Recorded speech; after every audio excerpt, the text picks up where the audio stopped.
नमस्कार, मी राजकुमार भागवत माळवे, जिल्हा परिषद प्राथमिक शाळा कासड. आणि आजचा विषय आहे भाषा विषय. आणि या भाषा विषयामधला जो प्रत्येक वेळेस स्कॉलरशिपच्या पुस्तकामध्ये पेपरमध्ये आपल्याला बऱ्याच वेळा प्रश्न येतो, असा म्हणजे वाक्याचे भाग.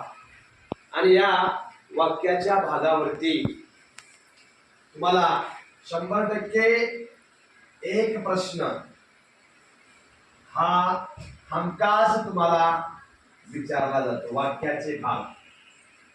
आता बघा, आतापर्यंत आपण अनेक गोष्टी पाहिल्या. काय गोष्टी पाहिल्या की भाषेच्या व्याकरणामध्ये खूप महत्त्वाचा घटक म्हणजे शब्दाच्या जाती असतील. नाम असेल, सर्वनाम असेल, विशेषण असेल, क्रियापद असेल. हे तुमच्यासाठी असणाऱ्या 5वीच्या स्कॉलरशिपला असणारे हे 4 घटक आहेत. नंतर वचन असेल, लिंग असेल, पुन्हा पुन्हा 33 शब्द आहेत. परंतु 33 शब्द 30 वाक्य असतात. परंतु विषय काय असतो तो महत्वाचा आहे.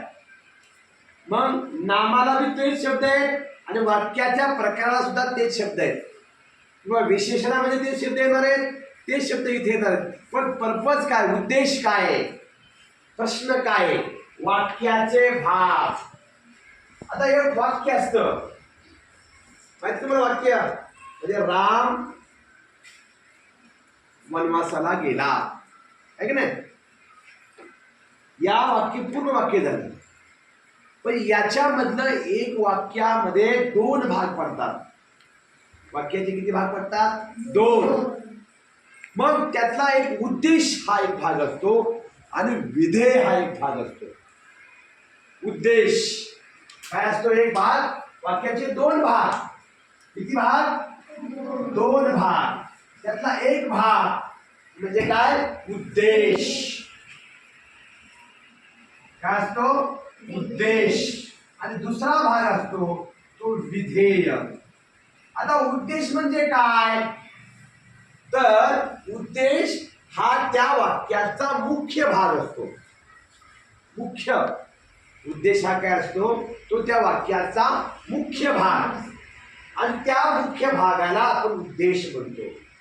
मग मुख्य म्हणजे कोण? तर क्रिया करणारा. काय करणारा असतो? क्रिया करणारा. जर वाक्याला तुम्हाला प्रश्न आला की वाक्याचं विधेय काय, वाक्याचा उद्देश काय, या दोन्हीपैकी एक प्रश्न तुम्हाला येणार आहे. पण जे वाक्य असेल त्या वाक्यातला कुठलाही प्रश्न तुम्हाला विचारला तरी पहिल्यांदा तुम्ही उद्देशच काढायचा आहे. काय काढायचंय? उद्देश. आणि हे उद्देश कसं काढायचं की जे वाक्य असेल त्या वाक्याला, जे वाक्य तुम्हाला दिलंय त्या वाक्यातलं जे क्रियापद आहे त्या क्रियापदाला काय करायचं असतं? कोण या प्रश्नार्थक शब्दानं प्रश्न विचारायचा. काय करायचा? या प्रश्नार्थक शब्दानं, कोण हा प्रश्न आहे ना, त्या प्रश्नार्थक शब्दानं त्या क्रियापदाला प्रश्न विचारायचा. त्याचं जे काय उत्तर येतं ते त्या वाक्याचं उद्देश असतं. काय असतं? उद्देश असतं. बघा, आता आपण एक उदाहरण घेऊया तर तुमच्या लगेच लक्षात येईल. पहा, माणसाने नेहमी समाधानी असावे. बघा, माणसाने नेहमी समाधानी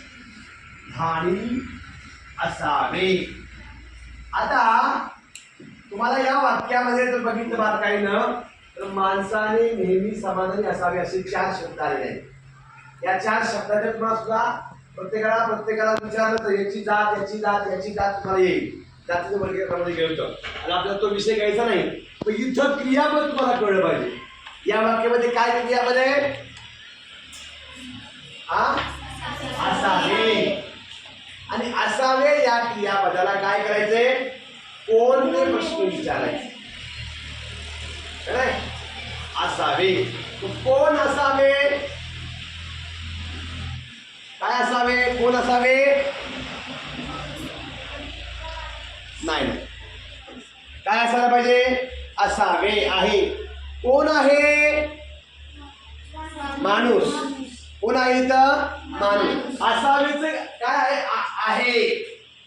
ते मूळ क्रियामध्ये नसायला पाहिजे. मग माणसाने, आहे का नाही? मग माणसाने हे काय झालं या वाक्यातलं? उद्देश. आणि राहिलं काय राहिलं? हे विधेय.